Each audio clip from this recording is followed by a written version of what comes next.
Hello, everyone. Welcome to the hybrid meeting for the EAC. All right, we're going to call this meeting to order. Do I hear a motion? I'll make a motion to get the meeting in order. Okay. I'll second it. Okay. All right, here we go. Everybody got a chance to look at the meeting minutes from July? I got no comments, so I'm assuming they're approved to be finalized. Approved. Yep. Okay. Do I hear a motion to approve the minutes? A motion to approve the minutes. I'll second it. Again, all right, I will send them out tomorrow. All right, we have. Minutes are approved. The minutes are approved from July. All right, we have a special guest speaker tonight for the second agenda item. Andy from Remington Vernick will be speaking about stormwater basin retrofits and MS4. I'll give you the floor. So I've shared my screen. Hello, everyone. Andrew Pokel, I'm with Remington Vernick Engineers. We're the township engineer for Lower Makefield. And we have a presentation tonight with for stormwater management. And with me, I've brought Elizabeth Coletti, who has worked very hard the past couple years on our municipal separate storm sewer system DEP permit work that is required. And so we're here to present it, some of the aspects of that to you. So without further ado, Liz, feel free to take it away. All righty. Are you sharing the screen? I was. Can you not see that? Nope. Nope. Okay, let's try it again. I preemptively apologize if my cat joins us again. She's very nosy.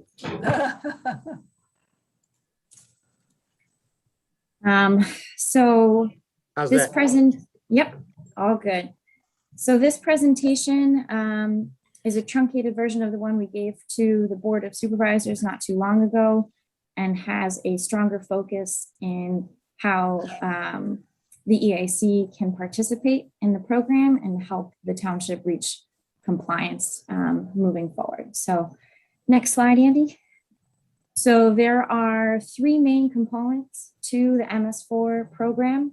There are the minimum control measures, there's the pollution reduction plan, and then the pollution control measures. Minimum control measures apply to the entire township.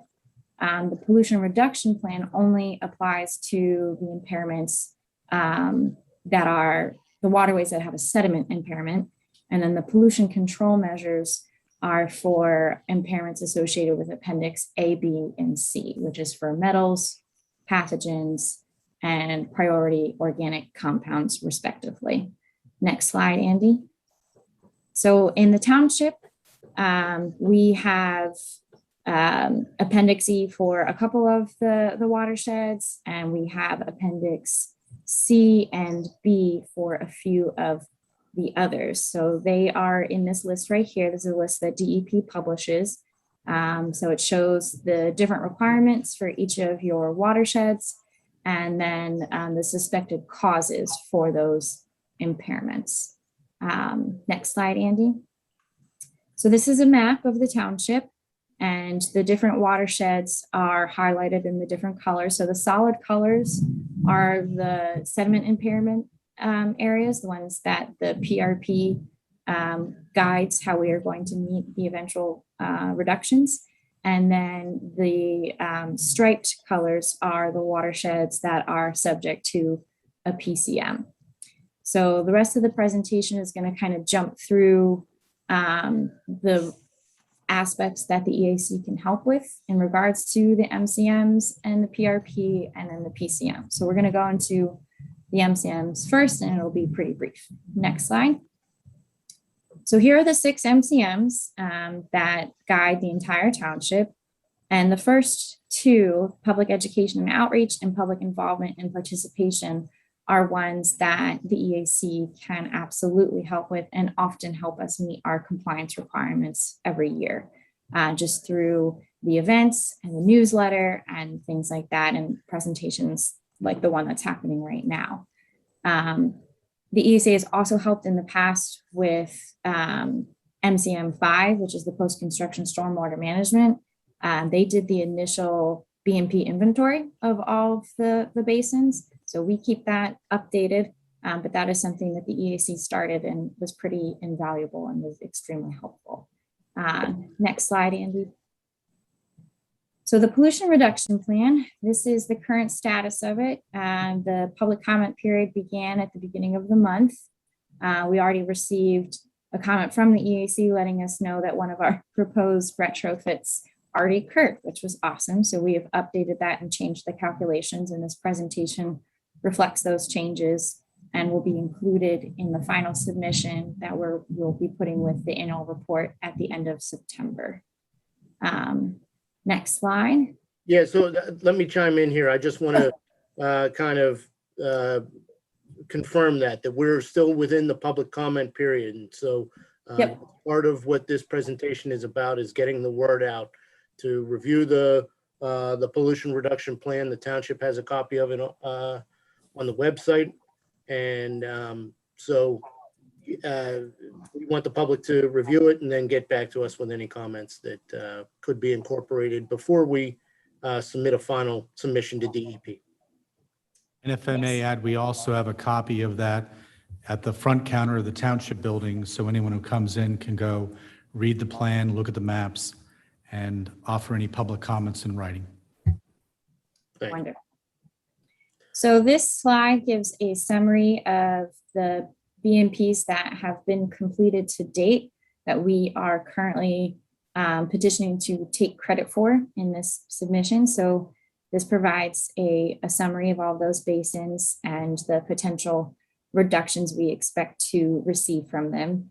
Once DEP officially approves them, then that'll get okayed in this year's annual report, and then it'll be finalized in that regard. Just What, Andy?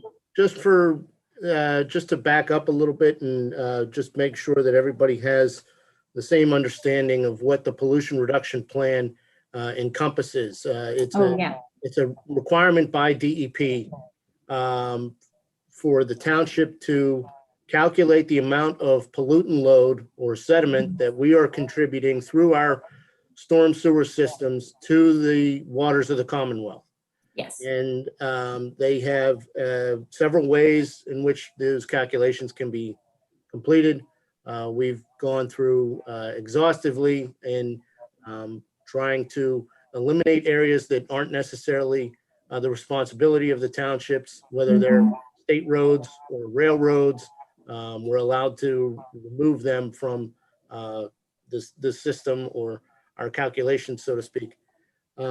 And so once we have calculated the amount of sediment that we are contributing to the waters, then we are required to reduce the pollutant load by 10%.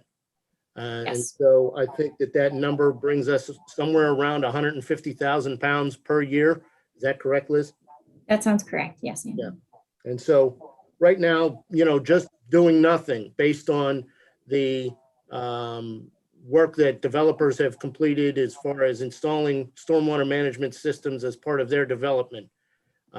Because those stormwater management systems were a little bit larger than what was actually needed for the development, we're able to take credit for those. And so that's what we've done thus far. There's a lot of basins that are going to be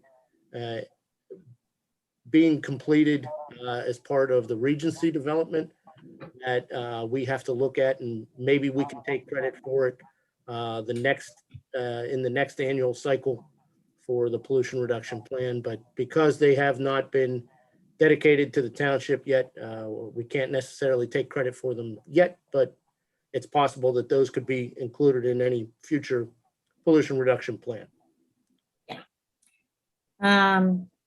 So if you go to the next slide, Andy, the next few are going to be about the proposed locations for BMPs that are included in the current iteration of the PRP. So the way that it works, you have 5 years to do that 10% reduction. and then a new cycle will start. And so for this first round, the methodology that we used was taking a look at all basins that were on township-owned land, and any ones that could be retrofitted.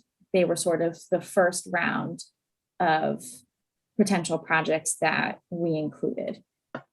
So these are all the retrofits that are slated for Core Creek.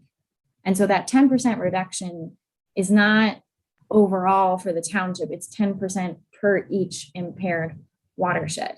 So that can sometimes get tricky for some of the watersheds where we only have a small piece of land associated with it. At this point, we were able to find projects to meet the requirements for all the watersheds, but the next cycle, we may have to look into partnering with neighboring municipalities to meet those requirements, but that's a little down the road. So these are the basins called out so far for Core Creek. Next slide, Andy. And then these are the remaining proposed BMPs. We have a stream bank restoration at Charles Bowen Middle School, a couple other more basin retrofits. And then for Queen Anne, there was not an existing basin within the township in that watershed. So we found an existing impervious area within the parking lot at 5 Mile Woods that would be a viable opportunity to change that to pervious pavers to be able to meet the reduction requirements there. Next slide, Andy. So Alan, this I don't is- know if you know what pervious pavers are, but I'd be happy to talk to you about it. Oh, we Come on, can give Alan, a that's little funny. background on that if anybody wants that. No. Okay. The next slide is just a brief overview of what happens when we go through the basin retrofits. This is pretty typical for most of them. Sometimes, though, they may be concrete lined basins, so there's a little bit different work that happens, but basically DEP's hope is that you're adding back as much impervious and as much opportunity for infiltration and filtration. Like that's their main goal. So the more of that you add back in, the more credits you can be allotted. I'm sorry, you said impervious. We're taking Pervious, impervious, sorry. adding pervious. And, Correct. it's lengthening the amount of time that, some of the basins that we have out in the township have a low flow channel that's concrete lined that, where when the pipe or the storm sewer system comes into the basin, it runs through this low flow channel and immediately exits the basin. And DEP would like that to be removed and really lengthen the amount of time that the water sits within that basin so that it has more of an opportunity to infiltrate. This has many benefits. One is a reduction in maintenance when the township would no longer need to mow these areas. And these would be a more natural basin. They would be better for habitat. And I think the EAC understands the many benefits that would be associated with these basin retrofits.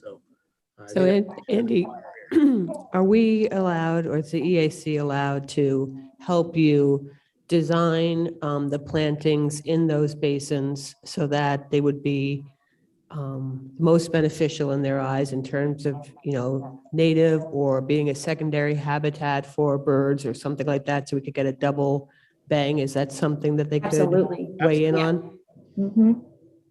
yeah, we would love to have their input on that stuff.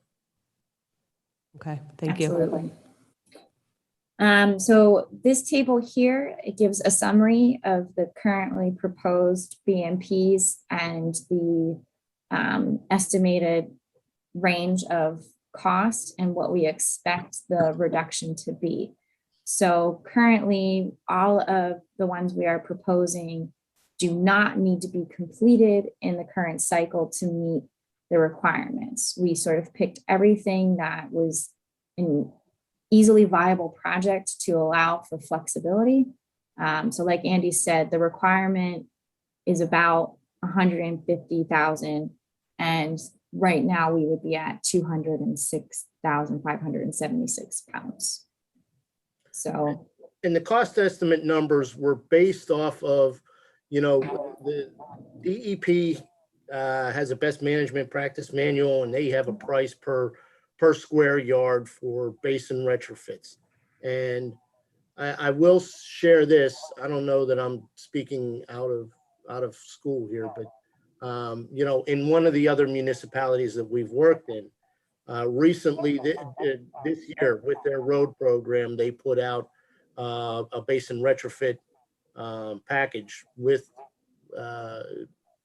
their road program. They bid it out, and the numbers came in significantly lower than these numbers. We didn't use that because I'm not sure of all the circumstances as to what warranted such a low number. So we stuck with the DEP numbers in our cost estimate, which is generally $3 to $5 per square yard. Or all right, I think next. that's I'm sorry, I think that's $3 to $5 per square foot. Yes, yeah. Next slide, Andy. Here we go. So moving forward, this is a list of the other already approved BMPs in the BMP effectiveness table that DEP has published. If the township has an interest in doing one that's not already on this list, you just have to petition DEP, and they'll review and they'll decide if they think that it's viable, and then they'll determine what the credits would be. But these are the remaining options that have already gone through that process and have predetermined credits and how that all works. So where the EAC could come in is making sure if any of this is already happening, that we're getting the documentation about it, or if there are ideas of where one of these could be applied, that we think about that for the next cycle. I will say this, DEP has already kind of discussed with us. We've met with them as far back as 2017, where they've kind of said in no uncertain terms that the best way to get as much bang for your buck is stream bank restoration and basin retrofits. Yes. That's by far and away the one way to get the most bang for your buck. So that really did have an impact in our selection of the BMPs. That's why you see so many basin retrofits, not only because it would be the most cost effective to meet the requirements from DEP, but then all the other benefits as far as the reduced maintenance costs and environmental benefits of the retrofit would be on almost the cherry on top. So, Yep.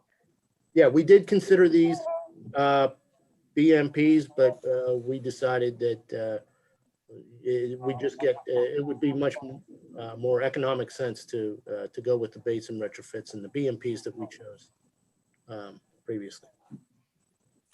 Next slide. And then last, we're going to go over the pollution control measures. So this is one of the newer components to the MS4 program.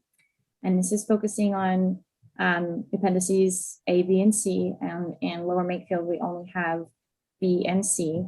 And so as part of these measures, the very first step was to make sure you had the sewer sheds within these watersheds mapped out, which we completed 2 years ago.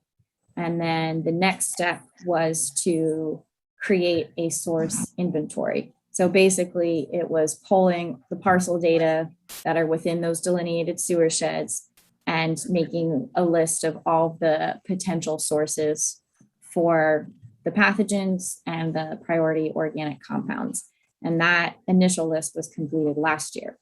So now our next step is to determine whether or not they are actually sources of these pollutants. So this is an effort that definitely could rely on volunteers through the EAC within Lower Makefield as well as with Yardley, because we have some overlap in our watersheds as we go through the effort of, making contact with, these businesses and figuring out what are their current stormwater practices, how do they get rid of their waste, what do they do during storm events, what have you, and figuring out if they are indeed a problem, and then if they are, determining mitigation steps.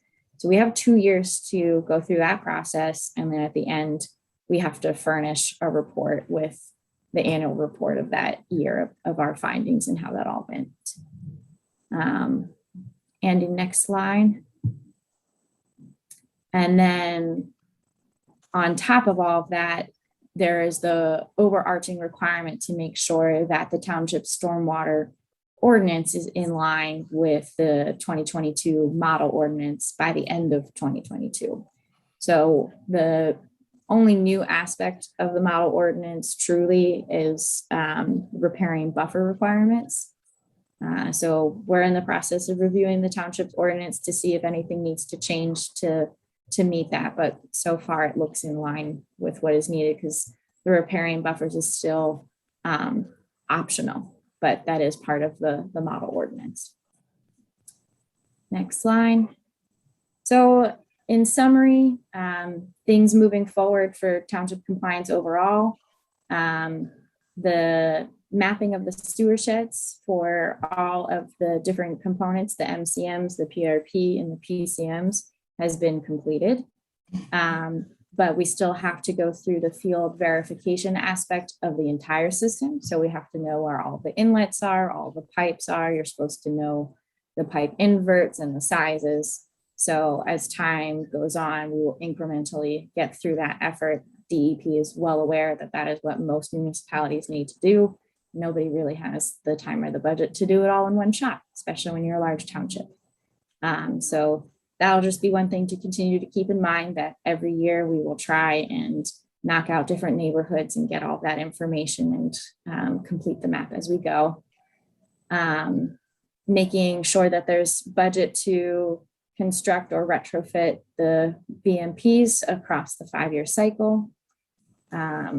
Have the EAC collaborate with the Yardley Borough EOC to get through the investigation of the potential sources. And then, as I mentioned, review and revise the stormwater ordinance if needed.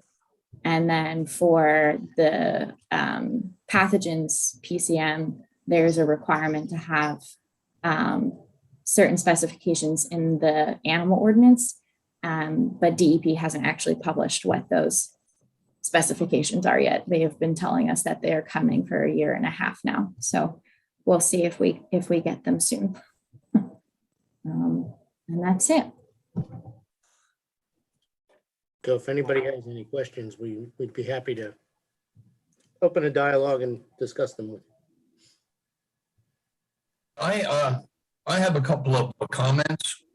About 14 years ago, the EAC initiated a basin naturalization program, and for all purposes, it was extremely successful.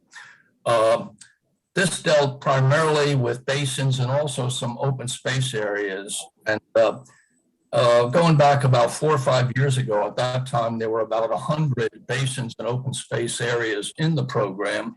And our calculation indicated that the township was saving $50,000 a year, with this program. I think the savings are obvious: less mowing, gasoline, manpower, that sort of thing.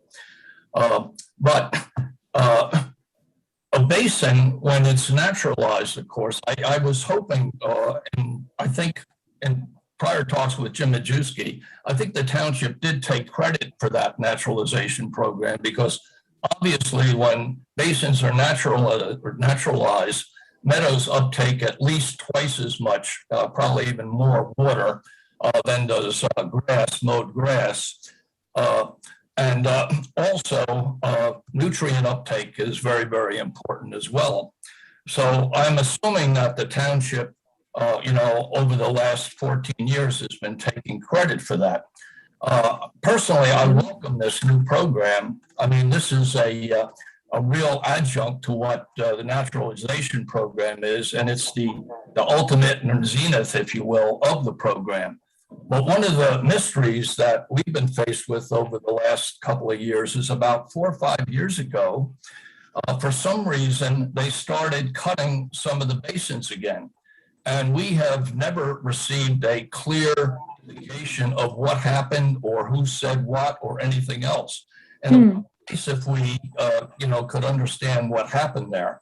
But the new program, I think, is, certainly the way to go. It's, very avant-garde, very state-of-the-art, and stormwater management is an important, issue in our township.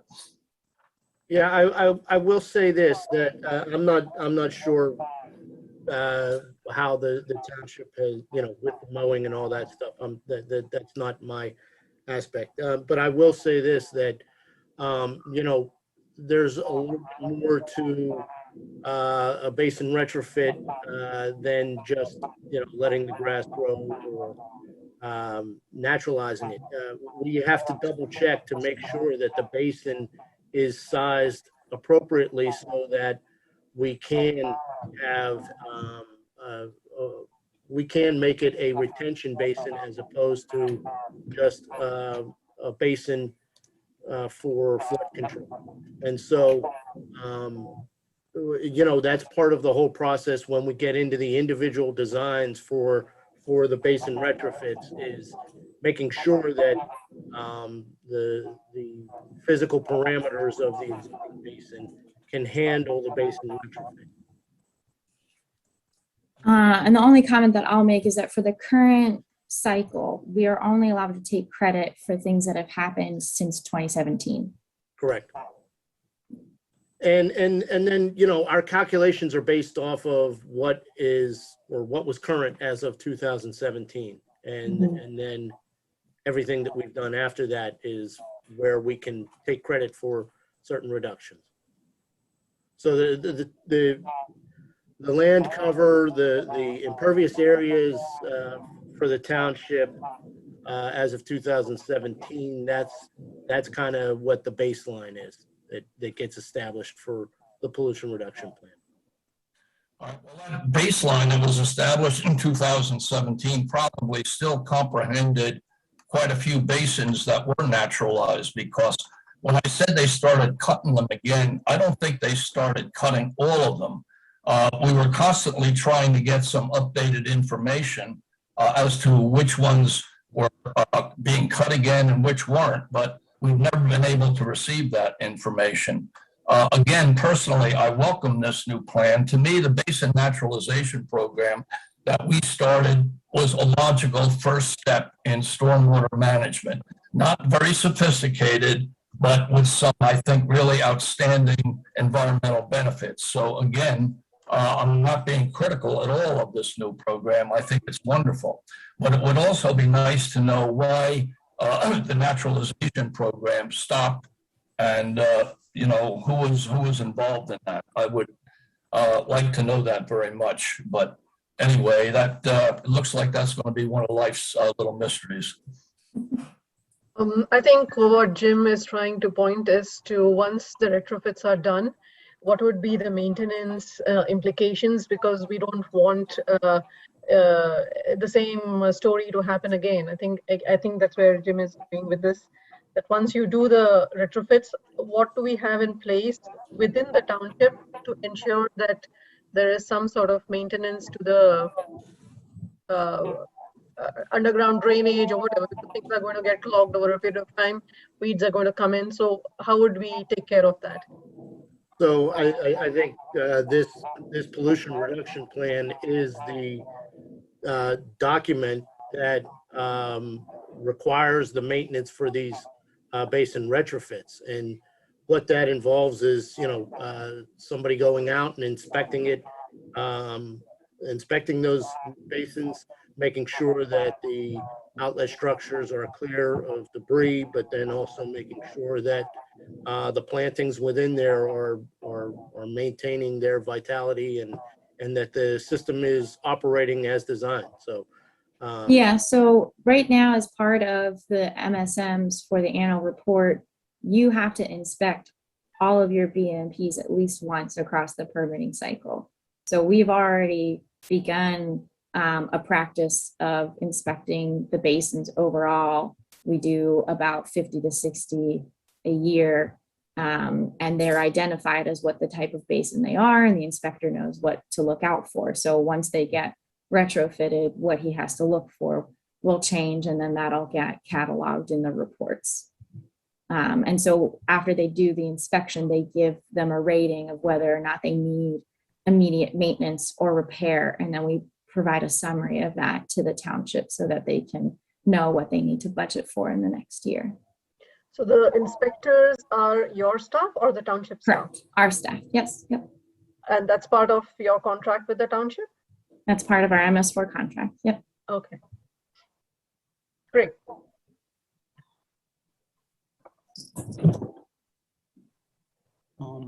Is there any public comment on the line? Well, I have a few comments. Oh, okay. Well, remember, we have only an hour. Okay, I'll make it real quick, and Go ahead, Alan. I can submit these in writing if that helps, but I'll just go over them really quick.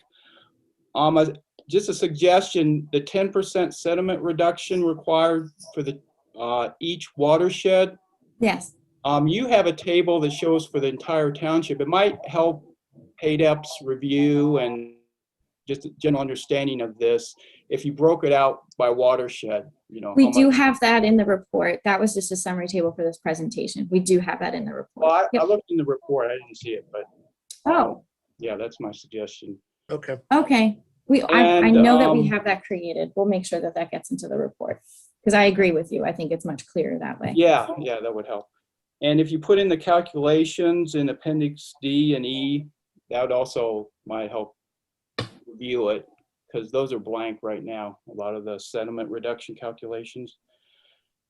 And as far as what? They're blank? Are you mean they're Well, not there's shown? the stream bank restoration is in there, but that's the only sediment reduction calculation. You don't have any for the basins you're proposing or the pervious pavement. Okay, I Well, wonder if, look at online, you'll see. Yeah. yeah, I'm wondering if maybe the full document didn't make it into the online submission, because we do have all of those calculations. Okay, yeah, that would be helpful to see that. And 3 quick comments on the PRPs you proposed for sediment reduction. I really like the stream bank restoration near Bay Middle School. I mean, you go look at those, that stream bank, and it's like a poster child for what you don't want to happen.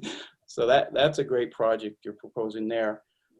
The basin, there's a really large basin at Trent Drive and Friar Drive. It's kind of near Makefield Middle School, or Penn. It's near one of the middle schools, and it's very large. And right now, it's classified as wetlands in the township master plan. And you have a photo of it. I look at aerial photos of it. It looks like a nice naturalized area. So I wonder, what are we doing there to reduce sediment flow out of that? Because it looks like should be fine as it is. And I would suggest retrofitting the basin at West Ferry and Big Oak Road, the Reagan open space tract that the township owns. It's like, well, it's 6 or 7 acres. It's mostly woods, but there's a couple acres of grass with that basin with concrete channels.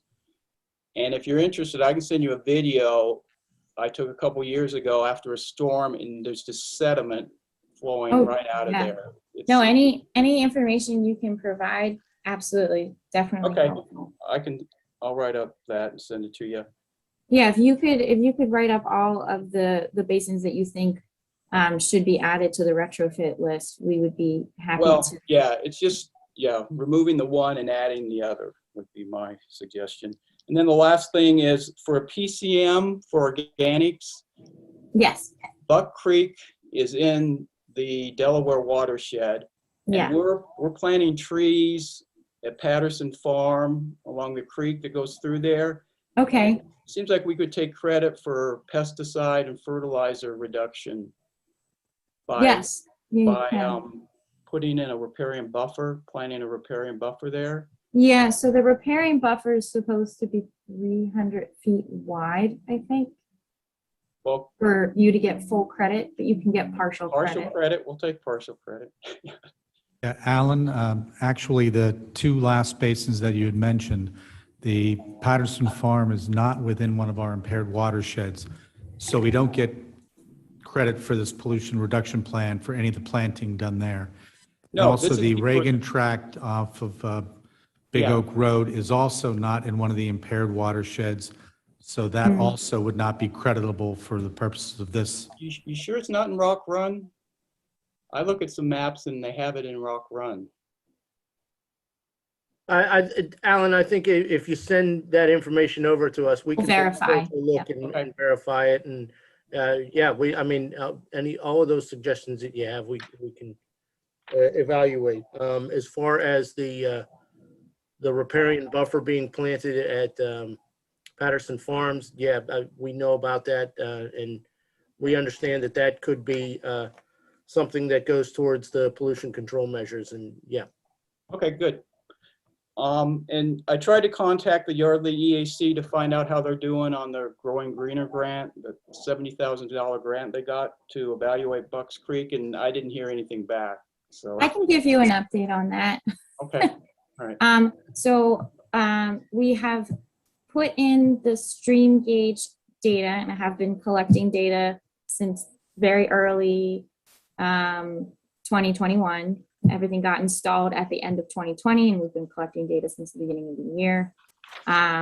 We have struggled with a lab to give us water quality quotes to take the samples after storm events. So we've kind of stalled in that regard. And then the other aspect of the project was to do a visual assessment of the watershed using volunteers. And because of COVID, that has stalled as well because we need to train the volunteers and then we would need groups of volunteers.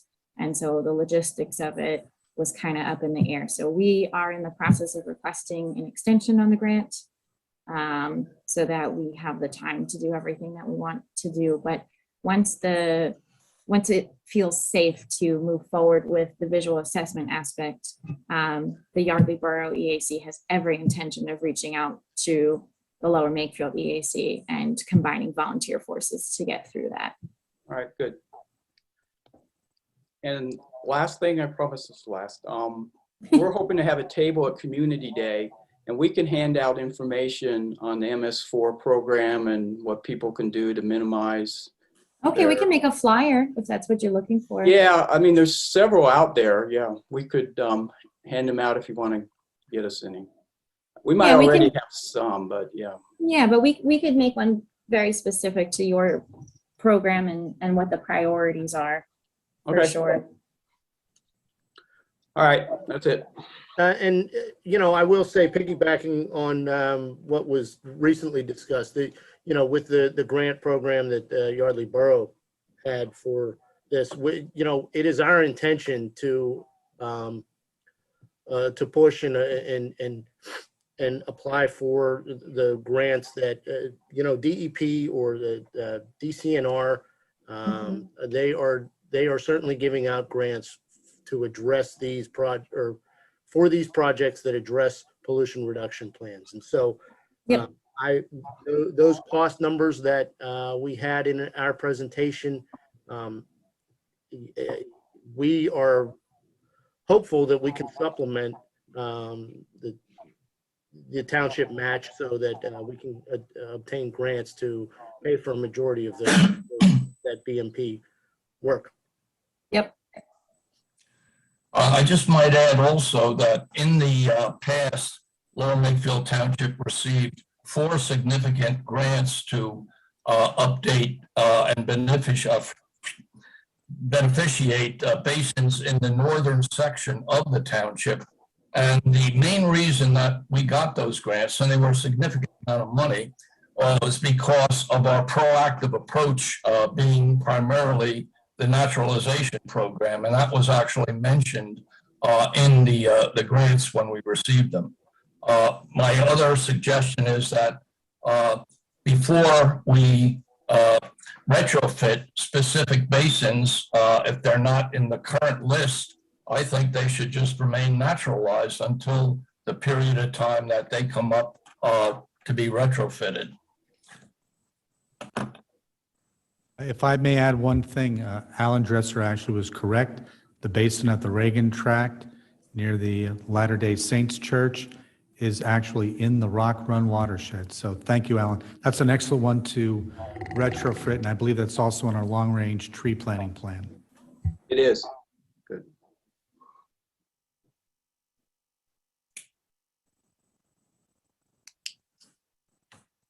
Okay, great. Thank you for that feedback. Okay. Thank you. All right, next one is tree ordinances.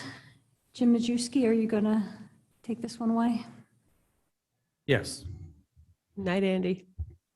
Thank you, Andy. Night, Andy, and I'll send you a letter with comments. Okay, I know you will. Thank you, Alan. Looking forward to it. Thank you.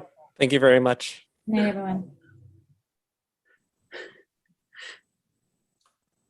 As you may be aware, we actually made a presentation at the last Board of Supervisors meeting to discuss some amendments to our landscaping ordinance, which outlines all of the trees to be planted, how they're doing it, buffering, and issues like that. We looked through the ordinance, and just to briefly touch on some of the things that's in the draft that we circulated to the EAC. One of the first things was that we were looking at more clearly spelling out that cultivars are allowed as buffer planting trees, and that we can include not more than 20% of required ornamental flowering trees and shrubs be non-native, subject to the approval of the township, so that we can get actually some nicer looking trees and get maybe a better variety of them. One of the other things in the proposed ordinance change would be that we could go ahead and have some smaller trees. Right now, our ordinance calls for 3-inch caliper trees. And for years, I've been hearing from developers that availability of 3-inch trees isn't that great. We have a survivability problem with the larger trees. And most other towns use either a 2 or 2.5-inch caliper tree for their street trees, buffer trees, parking lot trees, because there's better availability, they're more adaptable when planted, and you have less attrition from dieback from when you compare to the larger 3-inch caliper trees. We also have in the proposed ordinance some suggested changes to the farmland buffer. Currently require a wooded buffer between farmland and those properties that are farmland preservation developments. There are only a few farms left in our township that could be developed with the farmland preservation option for development. But for those farms that are still out there to possibly be developed, should they use the farmland preservation option, the Farmland Preservation Board has expressed an interest in actually eliminating the trees altogether. I had suggested maybe putting the trees on the property owner's side and then a buffer strip on the farmland side.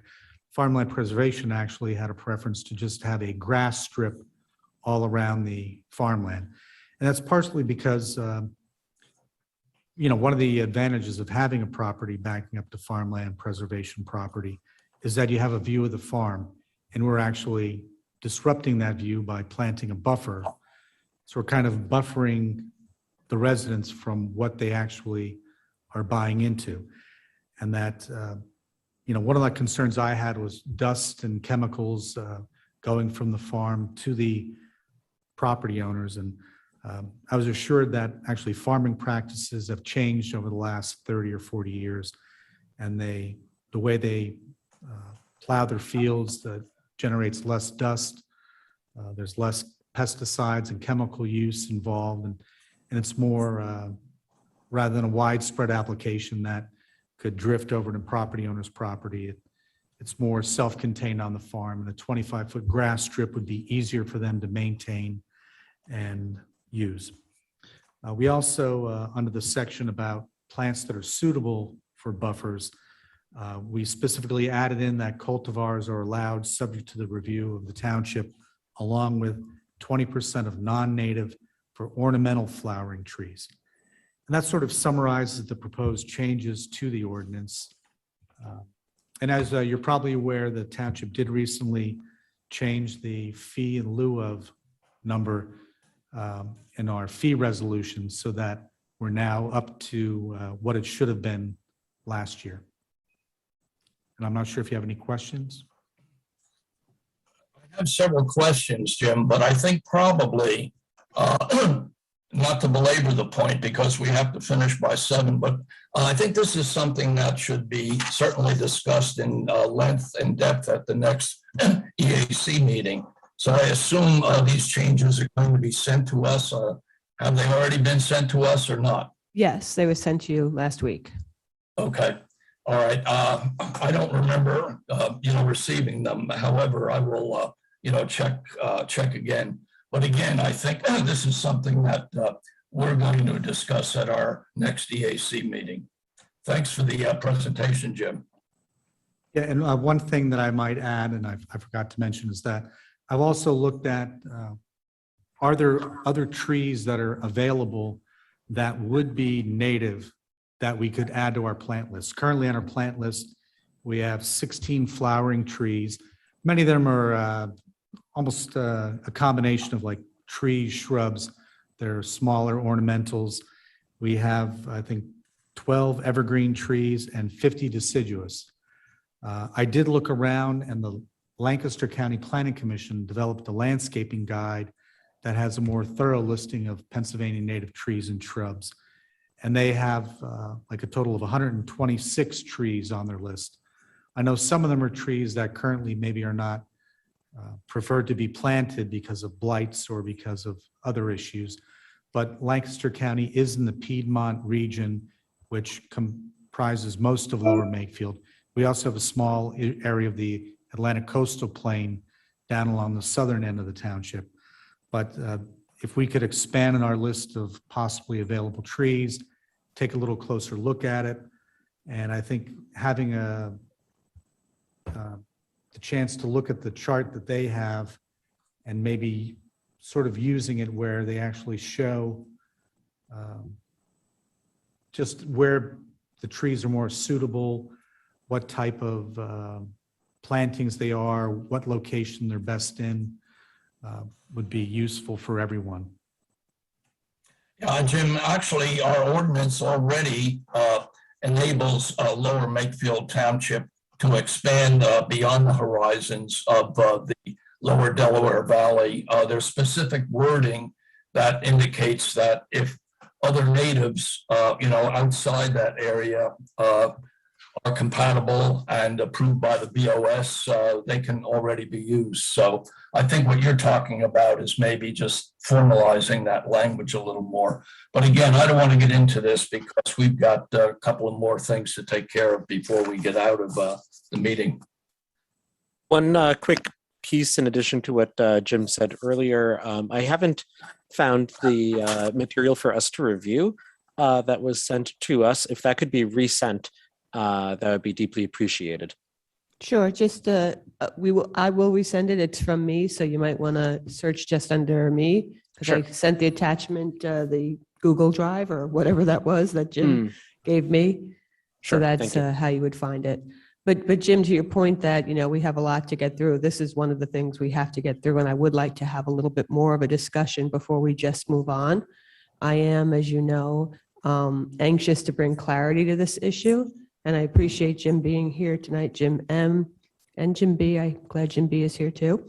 And I think it's good to talk about them as tree planting ordinances as opposed to trying to just limit the discussion to one specific ordinance because they have to be viewed collectively. But there's definitely lack of clarity by many people as to what trees can be planted currently. Some of it's just, language that could be tightened up to bring the cultivar language that Jim B. has referenced consistently throughout those ordinances bring clarity to what we mean when we say native species, because everybody might define what we should be looking at differently. And I think while we don't want to have, obviously Colorado's probably not native. I'm not a biologist, so I don't really know, but, it is likely that the trees from Jersey, trees from this region would fall within that. So we want to just make sure that, we really have clarity on the issue. As far as the ornamental trees, Jim B. and I did meet, and he shared with me a lot of information about trees, and I spent a lot of time looking up the different cultivars, et cetera. And really what I, think I'm trying to express, not to bring in invasives, not to bring in such a large amount of trees so that we change the nature and intent of this work that's been done. It's good work, but to also, acknowledge that there are times when we want a little showier of a tree and how to strike that balance. So totally get it that it can't be resolved tonight, but since we do have plantings coming up, right? And the next thing on the agenda is to talk about plantings.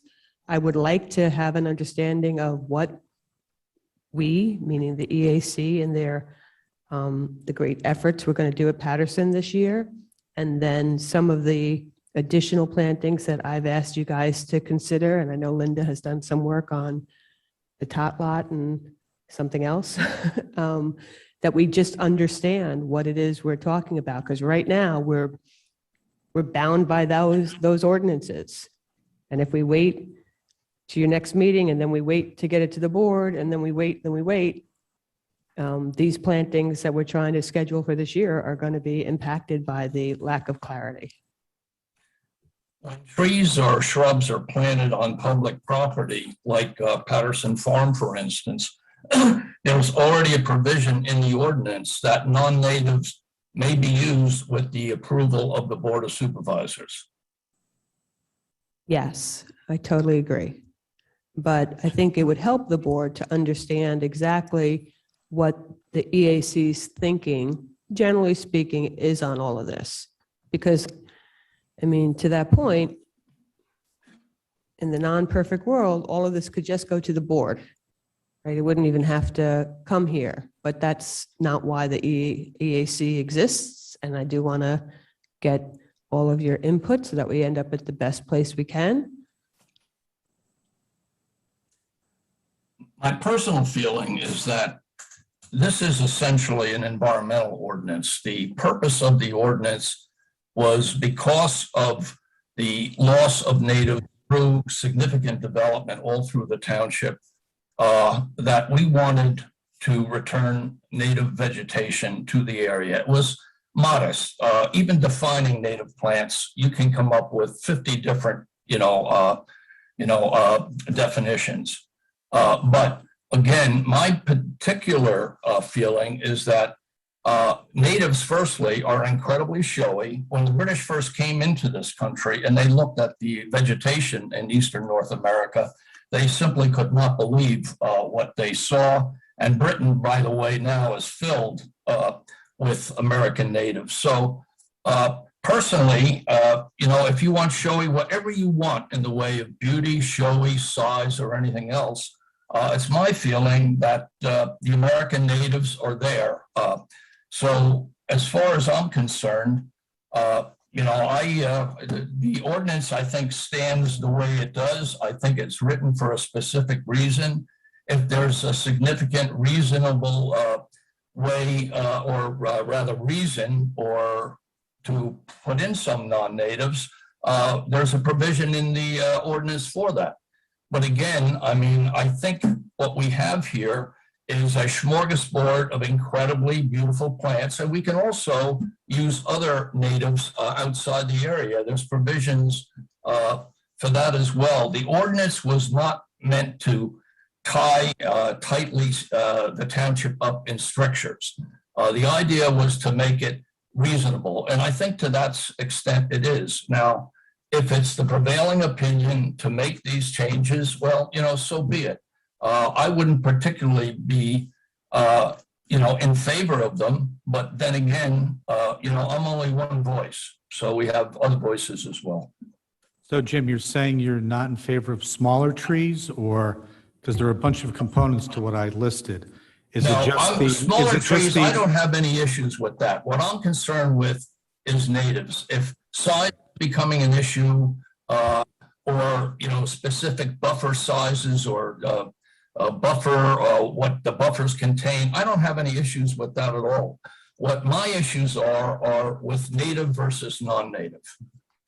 Because the ordinance is already flexible, that we allow, we have provisions for that. However, if, like you say, okay, maybe we're having trouble with 2.5 to 3 inch tree. There's a good reason that was put in. That was the best thinking at the time when this ordinance went in. But if people say, okay, maybe 1.5 inch or 2 inch, but we want a tree. We don't want to wait 30 or 40 years, for some growth. 2.5 to 3 inches was the specific size that gave you your best bang for a buck. And it's also, they're pretty hardy. Okay, they're not as hardy as if you put a twig in, but a twig is going to take 30 or 40 years to be a significant tree. So again, I personally, as far as the ordinance is concerned, I think I'm very flexible. I'm not as flexible when it comes to natives versus non-natives, unless there's a real good reason. I would just like to, in consonance with Jim B, that is, note that I recall at a recent Township Board of Supervisors meeting, I believe that Supervisor Dan Grenier had cautioned us to be careful with the amount of cultivars that we would be planting here, as that could affect how our local insects and other natural life might be responding to perhaps a few invasive species that might join us, which could become a problem. So, Jonah, I think that's an interesting, and I'm glad you brought it up, point, right? Because this is where it gets a little bit confusing.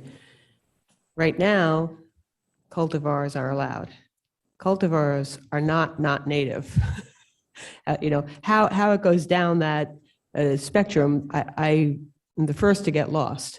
But we have the issue of native, and how do we declare something native? What definition are we going to use? What region are we going to use? So we have that to try to puzzle through. Then, to the extent that that means cultivars, how do we define that so that we don't end up going so far down the cultivar lane that we are possibly into invasive? Because I think we're all in agreement that invasive is bad. But that's the type of clarity that I think we can bring with some tweaking of the language, making sure the language is reflective in each part of the different ordinances that we want it to be. And if we do, I know Linda has talked in the past about the size of trees, and certainly the tree plants that she's come up with in the last 2 years always has a nice mix. And I think that's in part reflective of the fact that certain caliber trees and certain types of trees do better. True, because the drier areas and this is where I do agree with what developers are saying, the larger trees in drier areas will struggle more. Whereas, and I'm not saying put small trees, I have nothing against 2.5 inch caliber trees. Sometimes even 1.5 inch caliber trees are what's beneficial. It depends, everything's going to depend on the landscape of where you're planting the tree. That's pretty much what's going to call for what you're planting. Okay. So I don't know if anybody else want to make some more comments tonight, or we can, everybody come back with some thoughts. Happy to schedule another meeting. I know we've been having some hard times with that week that we're scheduled for. Largely, I know that's a very start of a very holy time of the year. So if we want to move to a different week or whatever, I'm happy to, help make that happen so that we can keep this moving along. In regards to next month's meeting, I did get it changed from the 8th to the 9th. I'm hoping that's not a problem for anyone. And I believe we have like a 1.5 to 2 hour time slot for the next meeting. What time? 5:30. Always the tough questions. Hold on. So while Linda's checking that, the next thing I just want to keep teeing up because I know that we are short on time, if not overtime. Maybe they shut us off already. She has put together 2 planning plans for the tot lot and the other thing. What's it called, Linda? The Reverie Road Tennis Court. And I would like, to try to get those done this year by the township using tree bank money, if you guys are in agreement with that. And then further down the lane, meaning like November, December, I'd like to talk to you guys. So I'd like you to start thinking about what tree planting for 2022 looks like. Sounds like an excellent idea for. Yeah, I picked I guess Suzanne actually picked the tot lot. I picked the tennis courts just because they're 2 small ones. And this way we'll see how 2 small sites go with the township doing the actual planting in terms of cost and speed and what gets planted. And that'll give us a good indicator as to how we could proceed for future years on what we'll do as volunteers and what we can hopefully send off to the township to also do so we can get multiple plantings in a year. Because as a wise man with initials AD once told me, the tree bank money is not there to sit, and the tree bank money can be used to pay people to plant trees. So let's get some trees in the ground. What a wise person. Very wise. I think we should also. Real quick, in terms of next meeting, we'll be getting an email soon eventually. It's going to be September 9th, 5:30 to 7. Okay. So we do have a gentleman in the audience here, so we may have to go out of order on the agenda because we have a gentleman here who wanted to hear the discussion on one of the agenda items. I don't have the agenda in front of me, so I'm not sure. It's for land use, Alan, for the deck. I had a comment on the tree planting. Oh, yes. Oh, sorry. Go ahead, Simcha. I think we also need to factor in regular tree replacement of the plantings already done. We do need to replace some of the trees on the Kaola fields. So in the budget and in the regular, I guess, seasonal cycle, we should have some plan to do that, monitor the previous plantings and put in the replacements. I'm hoping that so even just to go further with Patterson, because I was just out there today, there's a few dead ones there. I'm hoping to throw that in with when we do Patterson Farm, but for Kaola, when we go to do once the trail is done and we go to finish that planting, I'm hoping to do that all together.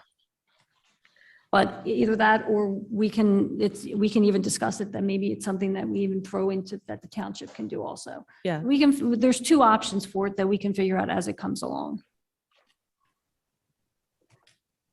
But yeah, we definitely need, any plantings moving forward are going to have to be monitored on a regular basis. Yeah. Alan, can you talk about land use real quick? We're going to go off. Apparently the next meeting is canceled, so we can talk a little bit longer. Oh, okay, perfect. So want me to go through the projects? Yeah, we'll go through land use real quick. Okay, all of them are continuations. The deck subdivision was talked about with the zoning board on August 3rd, and it was continued on to August 17th. They keep modifying the location of the house and the distance between the house and the buffer areas. Right now, I think it's like 3 feet. It's pretty close between the house and the buffer. There's a lot of public interest though, so they get a lot of comments on this. They're going to get it.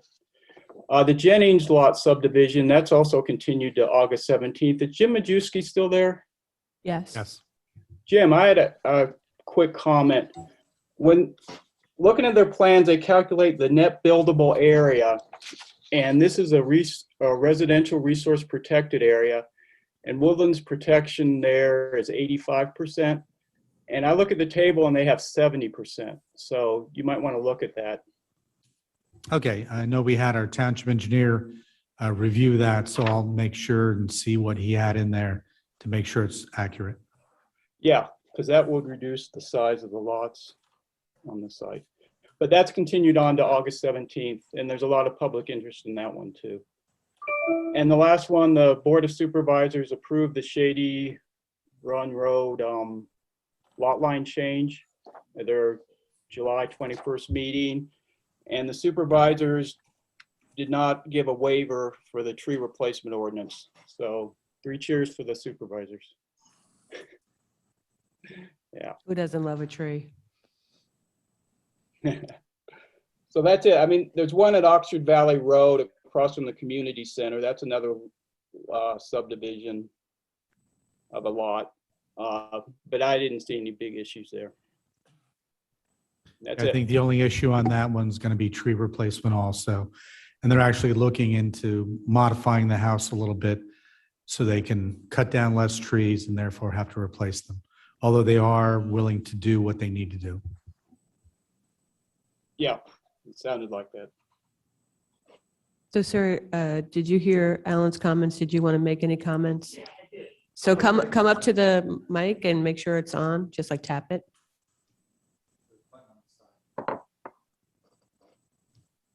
Thank you. And then if you could just state your name and address, please. My name is Edward Bach. I'm at 598 Countess Drive. I think part of the confusion, like what he said, I think was factually wrong. So I just want to make sure you guys understand what it is. The wetlands buffer zone, Jim, that's 100 feet, right? On that property? Correct. So they keep showing a map that shows a buffer zone of 50 feet, which is deceptive. It's misleading the public. Because on that map that shows 50 feet, it shows what he said, that the house is 3 feet outside of the wetlands buffer, where in fact almost the entirety, probably 95% of the footprint of the home is in the wetlands buffer area. Which honestly, I don't even know why that should be, if it's 100 feet, I don't know why they should be showing a map where it's 50 feet. Because obviously it's caused some confusion with some of the members of the EAC. Because it's not showing that 100 feet. I mean, the whole presentation earlier, like if you looked at that initial map, the biggest basin in the township, I think, was the Silver Creek Basin, which is where this development is going to be on. And I don't believe there's any remediation on that they're working on for this course.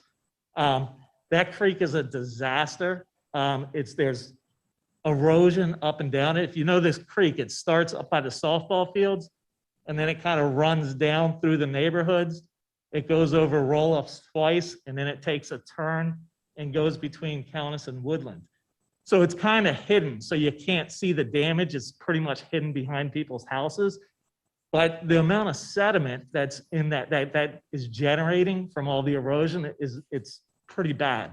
And I know that the Makefield Lakes Association, they asked for party status to contend against this variance.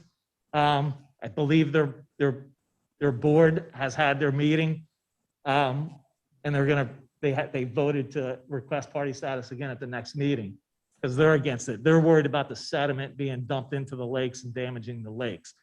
So I know we're short on time. So I couldn't read the minutes from July because you approved them tonight. And the minutes from June were just basically like it was continued. So there was nothing really in it. So I just wanted to see if the EAC was going to take a stance on this and participate in the zoning hearing board meetings. If for no other reason, just to get more information and to share some kind of expertise. Because at this point, this thing started in March. And I was worried we were gonna run out of time because with the zoning hearing board, the public really hasn't had a chance to speak yet because between the lawyers and engineers going back and forth, there hasn't been time for the public to speak. And in fact, I mean, we're probably not gonna be able to speak at the next meeting because one of our neighbors has another lawyer who he's hired an engineer to kind of counteract the applicants engineers. So that there's all kinds of dispute on actually where the floodplain is, how the calculations were made. Just to give you a little bit of background on me, I moved here probably 14 years ago from Falls Township on a property that has a creek on it, and I still own that property.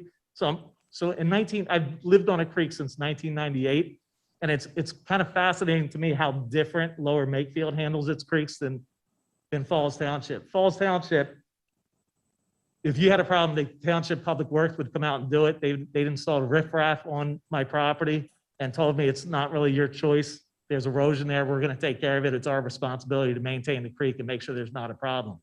And there hasn't really been a lot of activity by the township on that creek. And quite honestly, it's because it's hidden. You probably don't see it. But if you do go by Roloff's Road on the west side, so if you're looking up towards the softball, you'll see all kinds of trees just broken down and fallen. It falls from the erosion where it's eroding out the roots and the trees are falling. So my stance, like, the whole community is against this project, this variance request, and I understand that you got to give them reasonable accommodation and this and that. But even to Jim's point earlier, where he was talking about, we don't want to plant trees here because people buy homes that have the view of the farm. Well, one of the primary reasons I bought my existing home was the creek behind it, and living on a place where there was a creek, I knew that you couldn't build on protected lands. So to grant a variance to these people to build on a creek, besides the ripping down the trees, the mature growth trees they're going to do, which, I mean, I've done a little bit of research. Apparently, like, every big tree absorbs 18 to 36 gallons of water, 18 to 36,000 gallons of water annually. So all that, when they start ripping these things out, is multiplied by however many trees they're going to take down. Besides the point that when you have a big tree, when the rain comes down, some of it sticks on the leaves, some of it gets absorbed into the bark.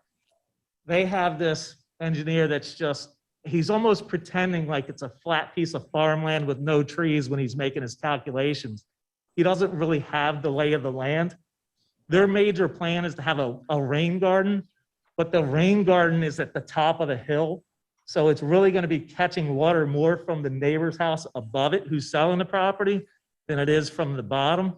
The lawyer, and Jim, you tell me if I say anything wrong. I don't want to mislead anybody, but their So far, you're engineer, pretty good.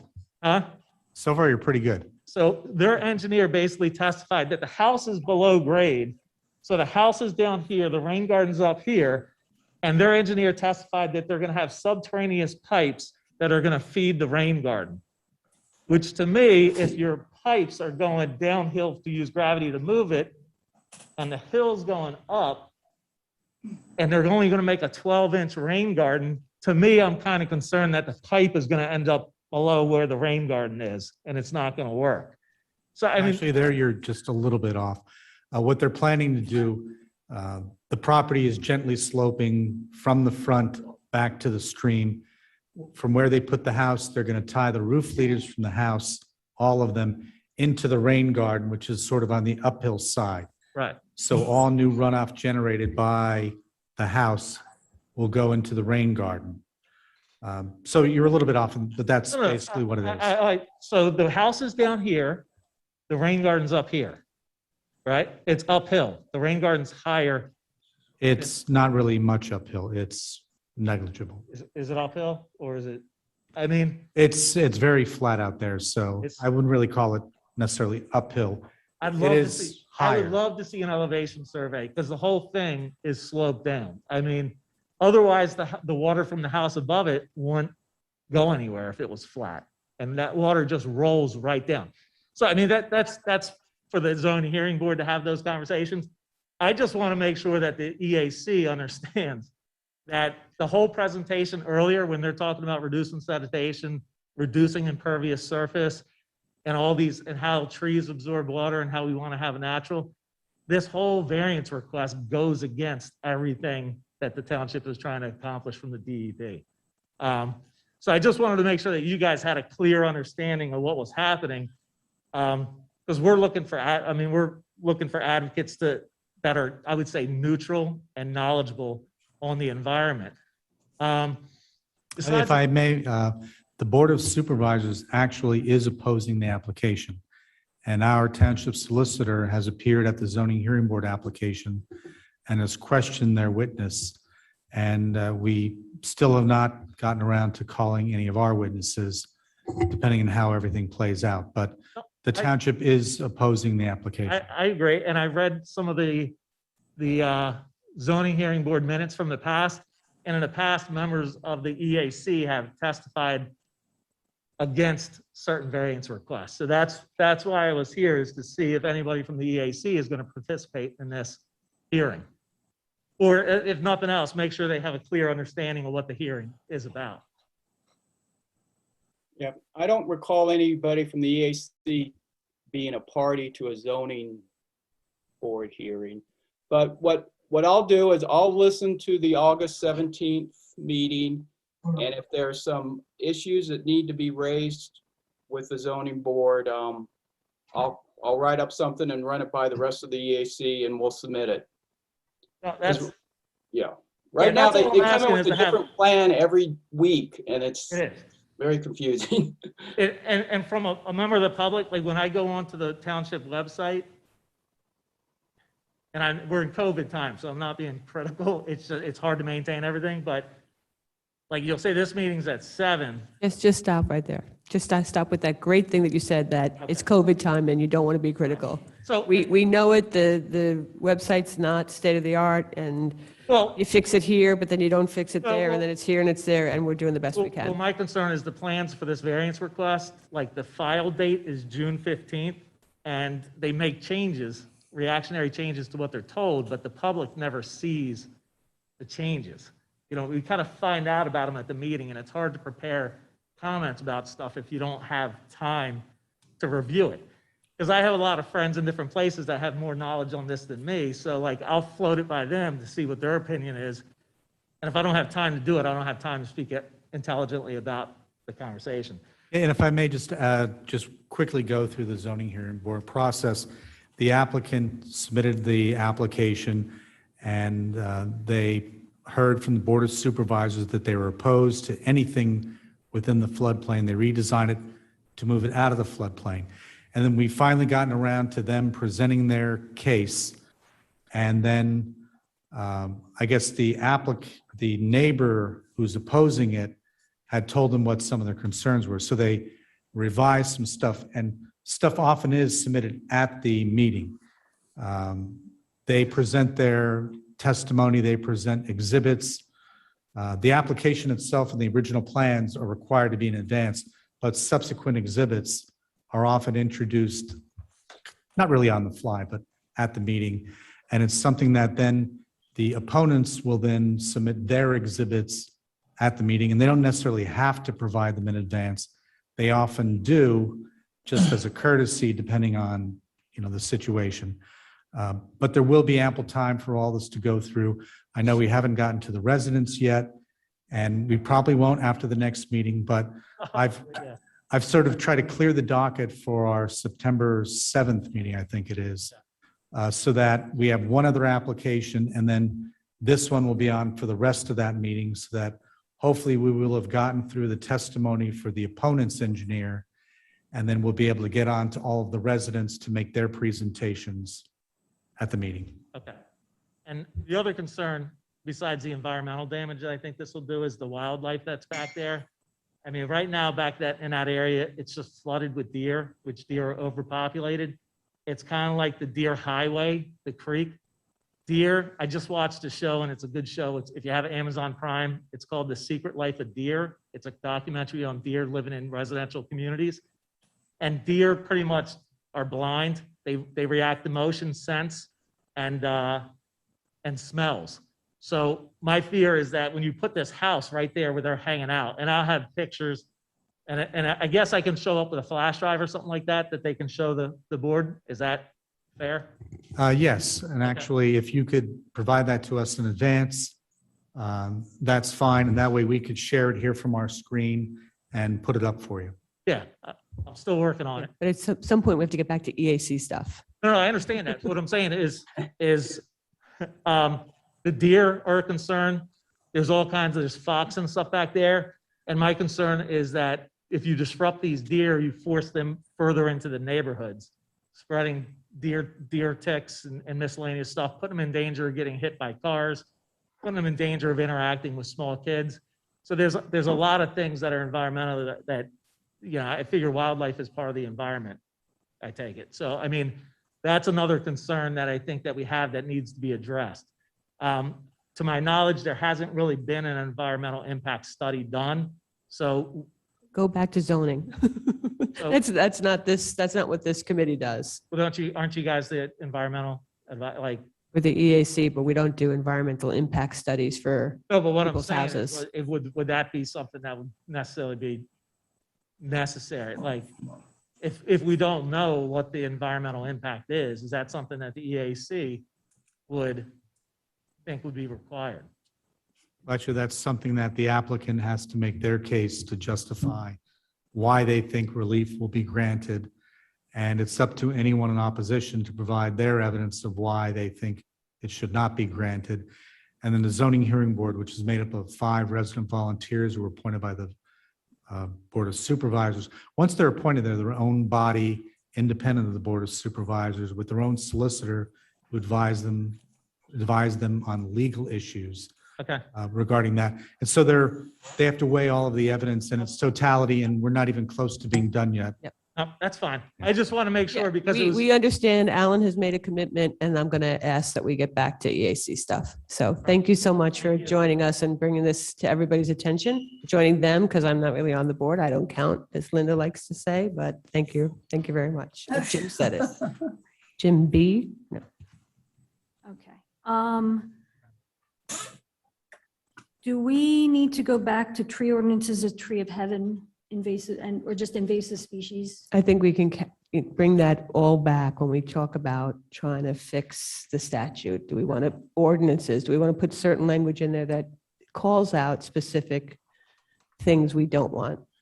I mean, I know we have the bamboo ordinance, but is it something else we want to address that way? I think that's fair. So that's why that was, okay, I just wanted to make sure, because we didn't talk about that, so. Thank you.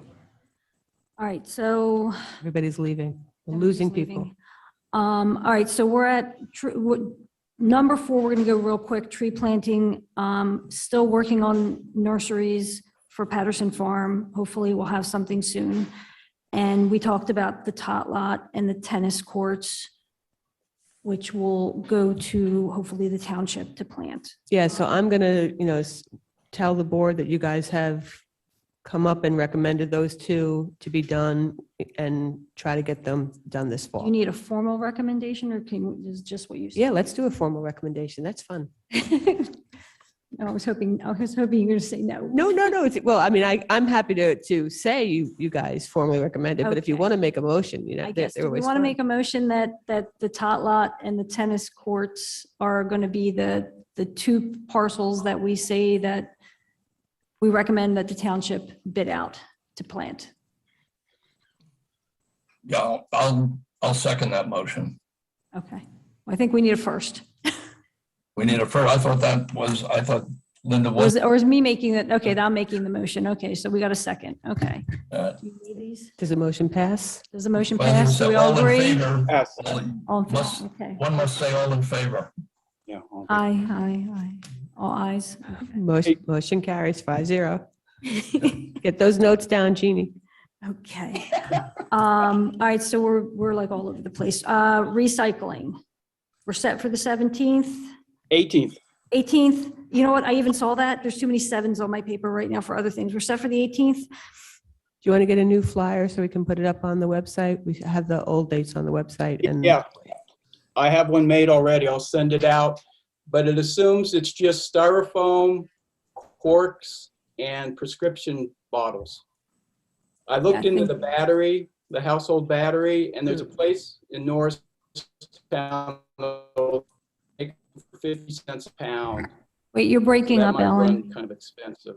yeah, Oh, Alan had shared last battery, time that he looked household into batteries. batteries and it's too expensive. No, he said he found a Well- place though.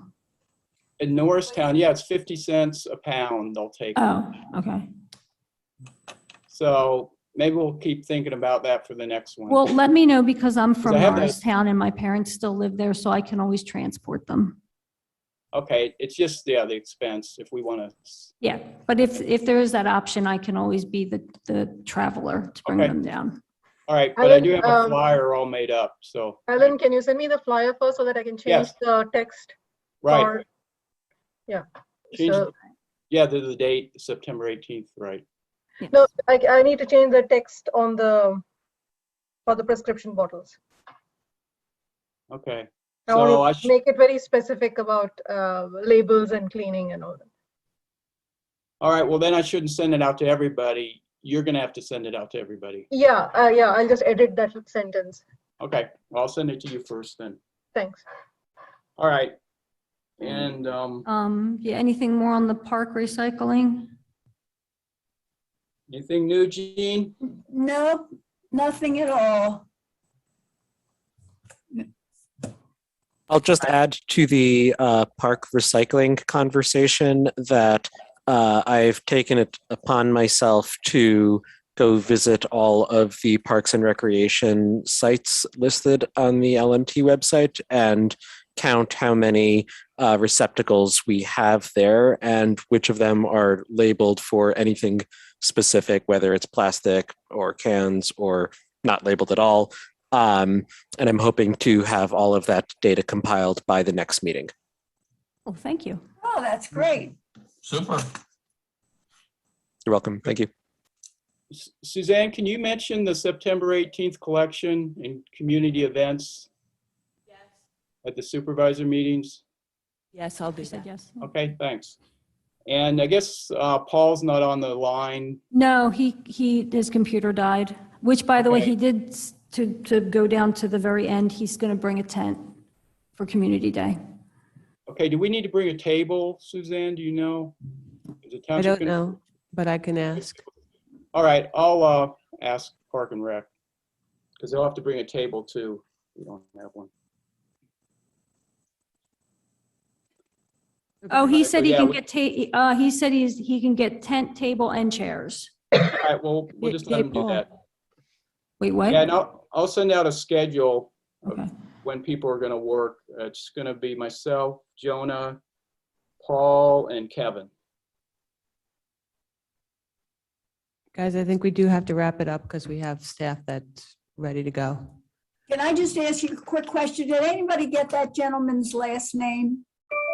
I think I have it. his first name was Edward.